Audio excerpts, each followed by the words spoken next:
ᱟᱫᱚ ᱴᱷᱤᱠ ᱜᱮᱭᱟ ᱢᱟ ᱢᱮᱰᱟᱢ ᱟᱜ ᱠᱟᱛᱷᱟ ᱵᱚᱱ ᱟᱸᱡᱚᱢᱟ। ᱥᱟᱱᱟᱢ ᱠᱚ ᱡᱚᱦᱟᱨ। ᱟᱸᱡᱚᱢᱚᱜ ᱠᱟᱱᱟ? ᱦᱮᱸ ᱢᱮᱰᱟᱢ ᱟᱸᱡᱚᱢ। ᱟᱨ तेईस तारीख 22 अप्रैल 2024 तेज दिन रे गमके जहाँ अब हॉस्पिटल को अगू लगिया दिल्ली से अदो तेज ऑपरेशन हुई ने उनका दो सीता को मेताले तन तेज हुई चे बांगे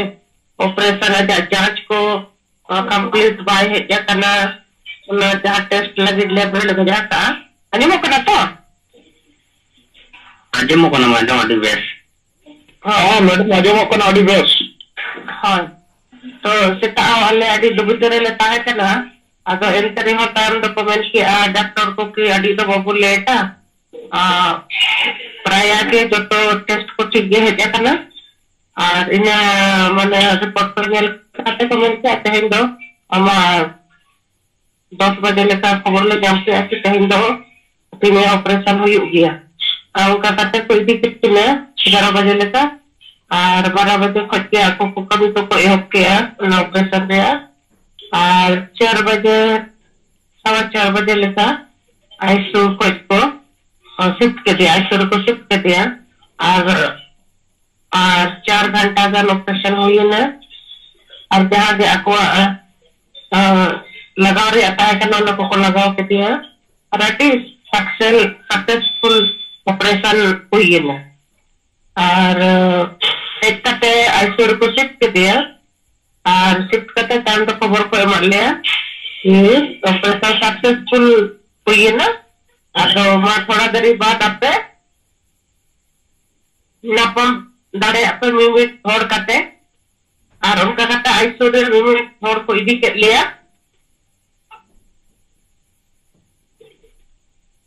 और थोड़ा नोंडे अडी साउंड हुई कना अंजमो कना चे बांगे होय रोड दो अडी बेस आजमो कना मैडम हां अडी दो आजमो कना तो जब मिमिट थोड़ का तेले चलाया ना आदो चलाव करते थोड़ा गलमराव वाले सला गलमराव ᱧᱚᱜ के किया है और पहले नेल करते अडी खुशी ले बुझो किया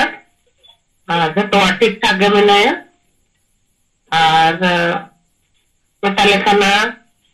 ᱧᱟᱯᱟᱢ ᱛᱟᱨᱟ ᱜᱮ ᱢᱮᱛᱟᱞᱮ ᱠᱟᱱᱟ ᱟᱵᱚᱨᱮᱱ ᱥᱟᱱᱟᱢ ᱠᱚᱜᱮ ᱱᱚᱣᱟ ᱠᱷᱚᱵᱚᱨ ᱮᱢᱟ ᱠᱚᱯᱮ ᱡᱮ ᱜᱚᱢᱠᱮ ᱫᱚ ᱱᱤᱛᱚᱜ ᱫᱚ ᱴᱷᱤक ᱜᱮᱭᱟ ᱟᱨ ᱴᱷᱤक ᱜᱮᱭᱟ ᱞᱮ ᱢᱮᱛᱟᱭ ᱠᱟᱱᱟ ᱱᱤᱛᱚᱜ ᱫᱚᱞᱮ ᱧᱮᱞ ᱤᱫᱤ ᱠᱮᱫ ᱢᱮᱭᱟ ᱟᱨ ᱠᱷᱚᱵᱚर ᱞᱮ ᱮᱢᱟ ᱠᱚᱣᱟ और उनका कहते ना तब समाचार लेकर इन मेना अब सिंगल परिवार अपे को घोड़ो और चंद बोंगा गोड़ो बना है तुम मत बना है और सनम जहाँ आदिवासी समाज बांग अब गमके असुप चिंतक को तन मन धनते जहाँ गोड़ो है ना ओना रे आगे रिजल्ट करना तेहिन गमके के माने अडी माने क्रिटिकल खोज न बो गुरुवर के दिया और नितो दो आदो आरो बेसो लगी दो कम से कम थोड़ा समय दरकार और बेसो मा और नोका के जतो तेगे आबो चांदो बंगे ठन बो नेहर मा अड्डी लगे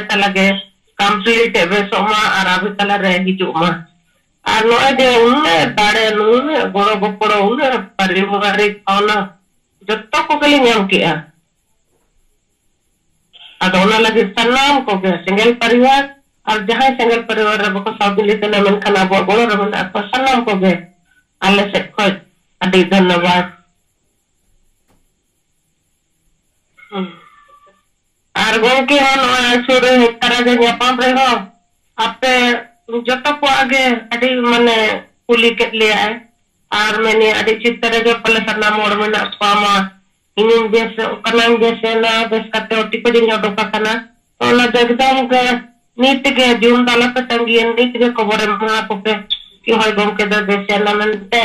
आज उनका अबू सला तो कुला कना कि अबू माने उयुरेत बोना ओकान परिस्थिति रो तो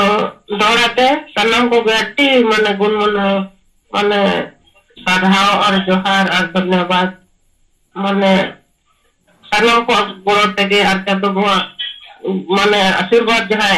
एमत बुआ है अड्डी मारंग आशीर्वाद गोमके अबु तला रारो को रोड के दिया तो नुआ को के मेन रेयाग समाचार लिखते हैं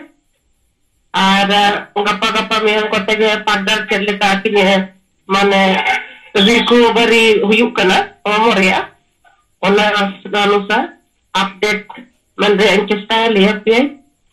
तो मा सनम को के जो है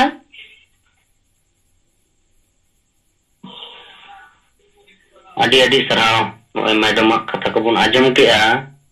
अदो नोय आबो धरती जगह जहां तिना के नोय सिंगल लीडर सिंगल कमिया से सिंगल परिवार को जहां तिना के नोय गोंके तकिना चिंता अबो ताहे कना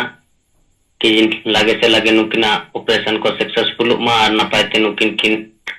ताहेन मा और नपाय ते किन बेसो मा लेकिन अबो वा चिंता खन हो जस्ती गोंके तकिना चिंता के नोय इनिंग बेसना नंग ऑपरेशन ठीक ठाक को इंतिया मा अबो रेन जहां तिना के परिवार को लीडर को मेना को नुको को लय को नोय नोंका नितो मैडम तकिन जहां लगा कथा किन लय किया अने आबो हो जहां तिना बोन चिंता कना इनका इना गी गोंके तकिन होकिन चिंता कना ताहेन अदो नोय नोआ गे सिंगल परिवार रे दाड़े आ नोय जहां तिना गे आबो को गोड़ो आ नोय चांदो बोंगा को गोड़ो लेकाते नोय जहां आबो माने तीन गोंके तकिन नपायते तिना ऑपरेशन हुईना अदो नोंका गे नोय बाहराम गोंके तकिन रोड कटा कना ताहेन अदो मासे गोंके